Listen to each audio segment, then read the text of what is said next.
Olá pessoal, tudo bem? Então, nessa situação aí do coronavírus, estou mandando aqui um vídeo com o nosso slide e explicando um pouco o conteúdo. Esse encontro 5 e o encontro 6, né? A gente vai estar mandando esse vídeo aí, que contempla os 15 dias desse intervalo aí, dessa quarentena. Estarei postando os vídeos na aula e na pós-aula vai estar uma lista de exercícios, ok? E para contabilizar como presença de vocês, e também uma pontuação no ABA, né? A pontuação do professor, vai ser para vocês aí fazerem um resumo, um manuscrito dessa unidade 2 do portal, ok? E aí vocês mandam para mim por e-mail também, postando lá no próprio ABA, tá? Em relação aos exercícios que ficarão, a gente vai ter também os e-mails aqui no AVA, a gente pode se comunicar e eu vou estar acessando regularmente e a gente pode tirar dúvidas por lá. Então vamos lá. A gente vai falar agora sobre a combustão em motores alternativos, que ela acontece em três fases. Atraso da ignição, combustão normal e combustão esparsa. O que é esse atraso, essa combustão normal e essa combustão esparsa? O atraso da ignição é o início dessa combustão, onde eu tenho uma queima relativamente pequena em relação a misturar combustível, de 1 a 10%. Então, é aquela queima em volta ali da centelha, né? Então, a gente tem uma queima menor, bem no início ali, quando acontece a centelha. A combustão normal é a fase onde tem o trabalho positivo, né? Onde é produzido a maior massa, né? Maior parte da massa da mistura de combustível é queimada. Então, nesse momento eu tenho um gradiente dessa queima, né? Uma queima gradativa dessa massa a misturar e onde eu tenho a maior parte desse combustível queimado e nesta forma aí eu tenho o trabalho positivo. Essa queima feita faz esse trabalho, nesse aumento de pressão ali dentro da câmara.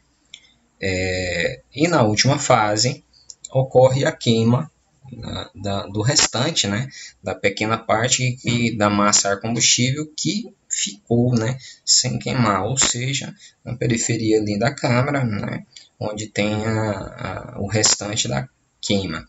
E nessa combustão esparsa, a gente já tem a válvula sendo aberta, né, no momento onde o pistão começa a fazer o movimento de subida novamente, o movimento de retorno dele nesse ciclo, né, o último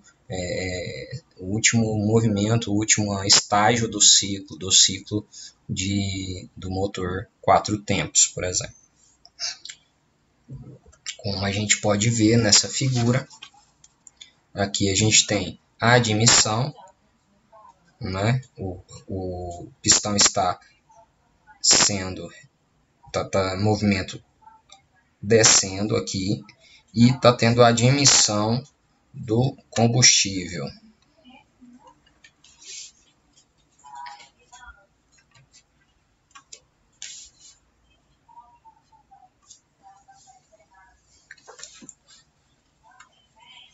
Então aqui a admissão do combustível, aqui o pistão descendo, fazendo o movimento aqui, biela, manivela aqui, né? A biela no virabrequim, então fazendo esse movimento aqui, então ele está descendo. Após ele descer, ele começa a subir já com a válvula de admissão fechada e comprimindo a mistura ar-combustível. Quando ele chega lá próximo ao seu PMS, ou ponto morto superior, acontece a queima da centelha. E aí a gente tem essas três fases. A primeira fase, uma queima aqui primeira queima aqui do combustível em volta à centelha. E aí o pistão já começa a descer. e a queima acontece em todo o combustível. Quando ele desce e acontece essa queima, ele começa a voltar e a válvula de escape é acionada, aberta, e o pistão começa na subida já começa a expelir a mistura já queimada, né, a queima, e depois nesse processo, aliás, ele faz a queima residual do combustível.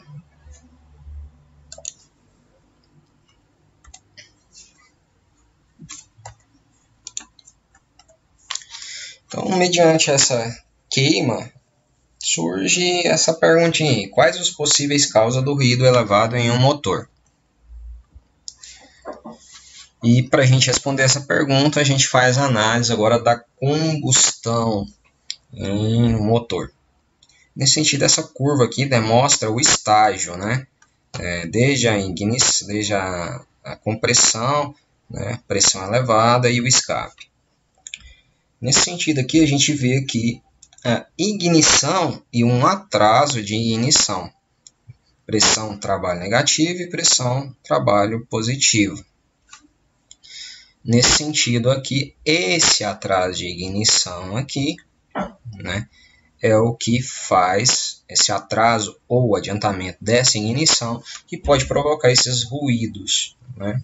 Então, o ideal é que essa ignição, né, não tenha nenhum atraso e nem um adiantamento, que aí a gente vai estar fazendo a variação do trabalho positivo e negativo. O que é esse trabalho positivo e esse trabalho negativo? É a força, né, desempenhada ali, vamos dizer assim, no pistão. Se eu faço um trabalho negativo, eu estou impulsionando, vamos dizer assim, o pistão no momento errado. Então, o meu trabalho, em vez de auxiliar, ele vai atrapalhar. Então, o ideal é que eu tenha um trabalho positivo. E se eu tiver também um atraso significativo dessa ignição, eu perco o momento também desse trabalho positivo. E aí eu tenho um trabalho positivo muito reduzido. Como a gente pode ver nesse gráfico aqui. No gráfico A, né? No gráfico A aqui, a gente tem uma faísca adiantada, né? Quando a gente tem essa faísca adiantada, essa centelha, né? Aqui no começo, acontece que eu falei do trabalho negativo. Esse trabalho negativo aqui é o que a gente vai perder. Ele está causando um trabalho no momento onde o contrário ao pistão. O pistão, se tem um adiantamento da faísca, essa queima está acontecendo antes do pistão chegar ao ponto morto superior. E aí já acontece a pressão contrária. Ele começa a empurrar o pistão enquanto ele está subindo. E aí depois eu tenho o trabalho positivo, ele empurrando o pistão no sentido que ele já está descendo. No segundo caso, eu tenho uma faísca atrasada, né? Então, ele não empurra o pistão quando está subindo, mas ele começa a descer, né, pelo movimento da inércia ali do motor em si, pelos outros pistões, talvez estão apenas só um pistão que está desregulado com essa falha, com essa faísca atrasada, N motivos, né? Então, isso aqui, ou o combustível não está queimando, tem outros motivos, a gente vai ver alguns detalhes aqui cruciais para que aconteça esses dois casos. E nesse sentido aqui, a faísca atrasada, o meu apoio, vamos dizer assim, a minha força, o meu trabalho desempenhado no pistão reduz significativamente em relação ao outro. Quer dizer que uma faísca atrasada é pior que uma adiantada? Não. É muito relativo. Se você pensar numa faísca adiantada, eu estou causando uma resistência ao pistão quando ele está subindo. Eu posso estar causando aqui um desgaste, um esforço demasiado no pistão, no virabrequim em si. Mas se a gente fazer o cálculo desse menos esse, que é trabalho negativo, trabalho positivo, esse menos esse, ele vai se reduzir e vai se assemelhar a esse. E nesse caso aqui, eu tenho um trabalho reduzido, e também acontece de um esforço do material, pois ele vai estar fazendo uma força para girar o motor, ou uma perca de desempenho, melhor dizendo, do motor, porque eu vou ter um trabalho pouco aplicado no pistão. Nesse C é a faísca no instante ideal. Então eu tenho uma faísca ideal, um trabalho negativo muito pequeno que acontece no momento onde o pistão está ali já próximo, bem próximo ao ponto morto superior, e depois o trabalho positivo muito mais aplicado. E nesse momento aqui a gente tem uma queima ideal também, né, fazendo o trabalho positivo. Então, por que acontece o ruído no motor? Um dos motivos é a faísca adiantada, que aí eu vou estar causando uma vibração dentro do motor, e a faísca também retardada, atrasada, nesse caso aqui, eu vou estar causando um baixo desempenho no motor, e o motor vai estar também perdendo potência. E aí a gente fala nessa propagação da chama, que pode ocasionar, talvez a centelha está... Não é só uma falha eletrônica ali da centelha, não. Pode ser no sentido da alimentação, a propagação da chama, que pode estar atrasando. Eu ponho a faísca no momento certo e a queima não está acontecendo devidamente correta, não está acontecendo de uma forma gradiente e de uma forma gradativa ideal. Então essa queima também, ela não faz ali como uma centelha atrasada ou adiantada, mas ela provoca as mesmas consequências de uma centelha atrasada, de uma faísca atrasada ou adiantada. Por exemplo, a turbulência. Quando eu tenho uma turbulência não ideal do combustível, que a gente vai colocar, o motor despeja ali o combustível, né, dentro da câmara do pistão, e essa forma desse combustível chegar à câmara de pistão, dependendo da forma que ele chega, ele pode causar uma turbulência que causa problema. Se eu tenho uma turbulência de forma menor, né, vamos dizer assim, menor aplicada, uma turbulência mais igualitária, né, mais gradiente, né, uma turbulência mais branda nessa câmara, a queima vai ser facilitada, porque ela pode seguir uma sequência, né, dentro dessa turbulência. Mas se eu tenho uma turbulência muito movimentada, né, uma turbulência meio desordenada, muito desordenada, essa queima não vai acabar atrapalhando essa queima do combustível de forma gradativa. Deixa eu ver aqui. Então, passando aqui rapidinho, só para ilustrar, igual, aqui a gente tem os movimentos, né, do combustível em si. Se eu tenho uma turbulência nesse sentido aqui, assim, é uma turbulência mais gradativa. Mas se eu tenho uma turbulência fazendo vários movimentos desuniformes, uma turbulência bem anormal, vamos dizer assim, ela pode nos ocasionar uma queima não igualitária. Temperatura e pressão, logicamente, porque a gente está fazendo queima, então se a temperatura é muito baixa, eu tenho uma queima muito lenta. Se eu tenho uma temperatura muito alta, eu vou ter uma queima muito rápida. Também a pressão, porque a pressão influencia na temperatura, e essa pressão também ela pode variar essa queima. A relação ar-combustível, se eu não tiver uma relação estequiométrica ideal, essa relação ar-combustível me atrapalha na queima. Se eu tenho uma estequiometria ideal, uma relação entre ar-combustível ideal, a queima vai ser melhor feita, eu vou queimar todo o combustível, toda essa mistura. Se eu tenho uma variação, como já dissemos em outras aulas, essa relação de ar-combustível. Se eu não tenho muito ar para queimar o combustível, eu não queimo combustível. Se eu tenho muito ar, vou queimar o combustível e vai sobrar o ar da mesma forma. E das duas formas isso não é bom. O ideal é que eu tenha uma queima por completa dessa mistura ar-combustível.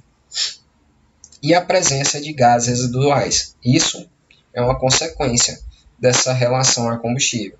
Se eu tenho uma mistura não ideal, sobra um outro gás aqui, sobra ar ou o próprio combustível já em gás, e aí eu tenho uma queima não ideal.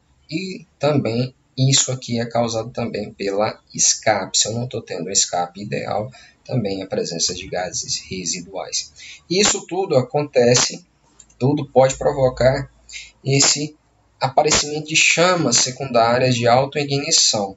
Então eu tenho lá a centelha ali no meio e, por exemplo, está pegando um fogo, começa a pegar uma chama aqui na câmara de combustão que não pela centelha.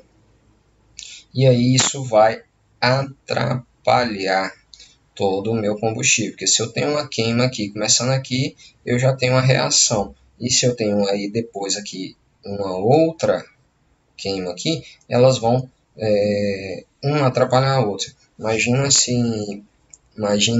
em grande escala, igual, vamos imaginar duas bombas explodindo.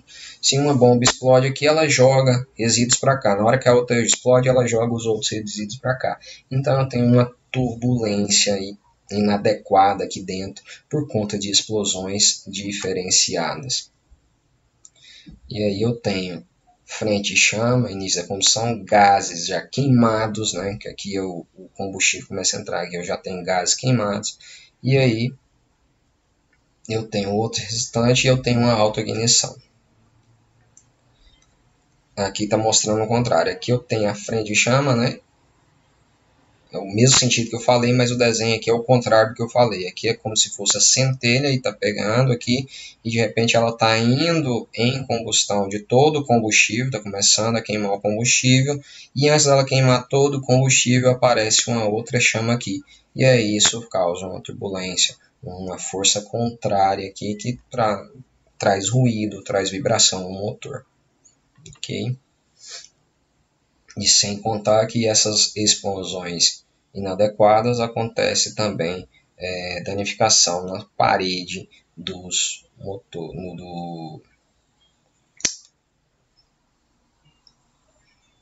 na parede da câmara, na parede do pistão, tudo mais. A autoignição e detonação é um pouco diferente uma coisa da outra. A autoignição ocorre em pequenas quantidades de mistura, ou seja, são aquelas pequenas chamas na câmara em lugares, vamos dizer assim, em pontos do pistão. Quando a autoignição ocorre em grande intensidade, ela é denominada detonação. Então, a autoignição, a gente tem chamas, né, em pontos diferente da câmara. Quando eu tenho uma grande intensidade dessa chama, eu tenho a detonação. E isso atrapalha bruscamente no funcionamento. Aqui é uma combustão normal, a curva. Então eu tenho o combustível, a queima e tal, a explosão, e ela vai suave a curva aqui. Quando eu tenho autoignição, eu tenho a queima aqui, ok, está indo a pressão, está queimando, e de repente eu tenho outras queimas. Imagina um foguete, né? Aqueles foguetes, aqueles fogos de artifício. Então tem aqui uma explosão aqui, e aí de repente eu começo 1, 2, 3, 4, e aí vai várias explosões. E isso aqui vai causar vibração no motor.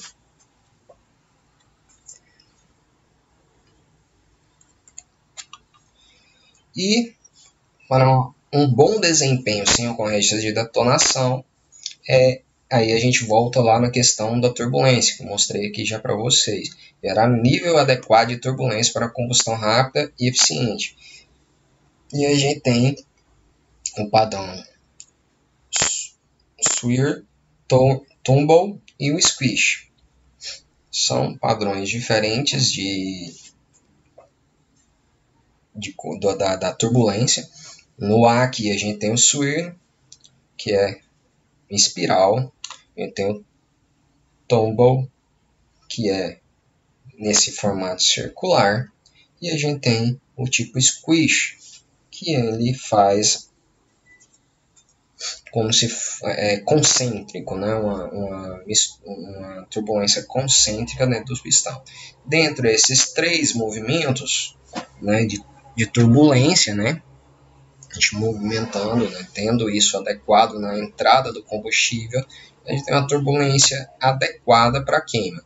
Se foge essas 3 movimentações, a gente vai ter uma turbulência inadequada, uma turbulência, vamos falar aqui, uma turbulência que vai gerar uma turbulência que não vai, que vai causar uma vibração no motor, que vai causar ruído, que vai atrapalhar a queima do motor. No caso, tem que ser compacta. O que é isso?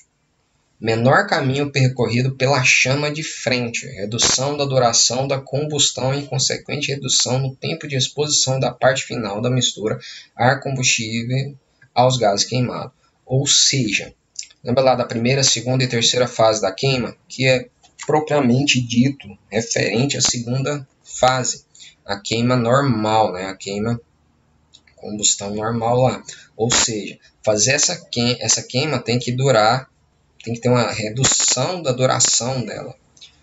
Por quê? Porque se ela for muito rápida, também não muito rápida, porque se ela for muito rápida, eu tenho uma queima muito rápida e eu não vou ter aquele trabalho positivo ideal. Se eu tenho uma demora dessa combustão, eu vou gerar resíduo do material da mistura ar-combustível. E esse resíduo vai estar lá junto com os gases queimados. Isso pode me causar detonação, pode me causar autoignição em algum momento. E a relação de volume e superfície. Grande no início, o trajeto da chama, e pequeno no fim. Relação volume e superfície. Então, eu tenho um volume em relação à superfície. No início, grande. Eu tenho um grande volume de combustível, né, de misturar combustível em uma superfície pequena. No contrário, eu vou ter um pequeno volume em relação à superfície menor. E aí, agora falando do combustão espontânea, do motor de ignição espontânea, os motores a diesel também têm relação com o de centelha, mas não temos a centelha, já deixamos claro isso nas aulas anteriores. E eles são classificados em 2 câmaras, a direta e as abertas. De injeção direta, aberta, ou injeção indireta e fechada. Essas câmaras as câmaras abertas são construídas na coroa do pistão e operam como mecanismo para a produção de turbulência squish, swirl e a quantidade de movimento combustível injetado. Essas câmaras são utilizadas quando se deseja um comportamento estável do ar para a mistura com o combustível, reduzindo o gradiente de elevação da temperatura durante a combustão de pré-mistura, gerando menores quantidades de NOx, né, que é óxido de nitróxido, né? Nesse sentido aqui, essa câmara aberta, então, ela é para quê? Para eu gerar uma turbulência squish ou swirl, ou seja, uma turbulência adequada, porque no caso da queima espontânea, né, da ignição espontânea, eu não vou ter a centelha para direcionar essa queima. Então, eu tenho aqui, mais do que ainda no de centelha, eu tenho que ter uma turbulência muito adequada, porque essa turbulência que vai iniciar a queima também. Essa pressão e essa temperatura que eu causo lá, ela tem que pegar, ela vai fazer pegar a fogo lá, vai ter a chama dentro da câmara, auxiliada por essa turbulência. Se eu tiver uma turbulência inadequada, essa queima em si aqui não vai se propagar no combustível por completo, e aí eu vou ter resíduo de material. Então, essa câmara aberta é especificamente para fazer essa turbulência adequada. Já as câmaras de injeção indireta, já tem aqui na coroa do pistão e aqui no cabeçote. Aqui a intenção é turbulente de maior intensidade. Aqui no caso, para a mistura do ar com combustível em motores diesel de alta rotação. Aqui vamos dizer que esse sentido aqui, um motor ele é de alta rotação, são motores mais vamos dizer, com alta rotação, então ele tem mais velocidade. As câmaras de injeção direta podem ser divididas em pré-câmara turbulenta e pré-câmara de swirl. Nesse sentido aqui, ela tem uma intensidade, mas aí geralmente a gente pega aqui, tem a pré-câmara turbulenta para gerar essa intensidade, e tem a câmara de swirl para também melhorar o desempenho dessa queima, ok? E aqui a gente vê a curva, né, da taxa de liberação de calor e pressão da câmara do motor diesel. Retardamento prolongado provoca acúmulo de combustível e, em consequência, ao inflamar, provoca aumento brusco de pressão, causando aspereza intensa ao motor. O que é isso? Isso é se eu tenho um retardamento, se eu demoro até a centelha. No diesel eu vou ter mais combustível lá, e na hora que acontecer a centelha, ele vai ter uma explosão muito brusca, que vai ter muita mistura ar-combustível dentro da câmara do pistão. E no sentido do diesel, a qualidade do combustível, a temperatura, e pressão e turbulência são fatores que influenciam na autoignição. E aqui a gente entra com uma diferencial muito importante no diesel, a qualidade do combustível. Porque no outro, sim, de centelha, influencia a qualidade do combustível, sim, claramente.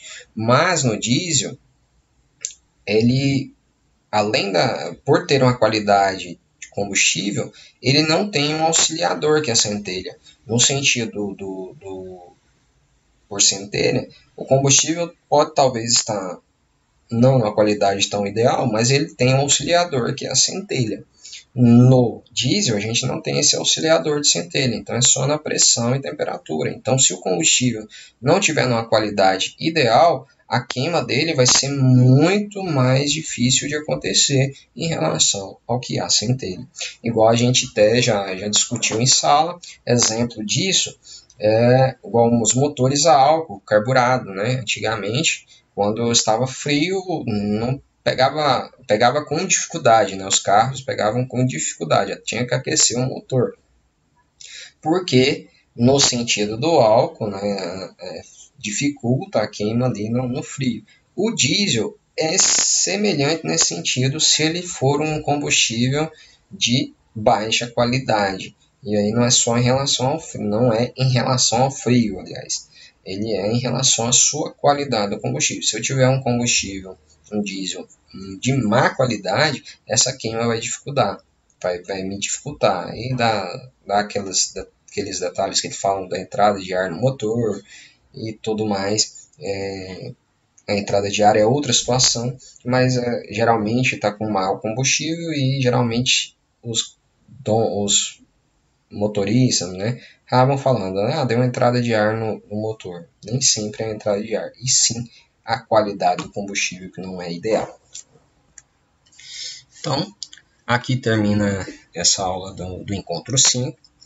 Vou estar deixando lá uma listinha de exercícios aqui na pós-aula, e no encontro 6 vai ter um outro vídeo esboçando outra parte do conteúdo. Bons estudos aí. Não esqueçam de fazer um resumo da unidade 2, manuscrito, e me enviar lá, ser postada na unidade 6, ou no encontro 6. Ok? Até mais, bons estudos aí. Qualquer dúvida, manda no e-mail.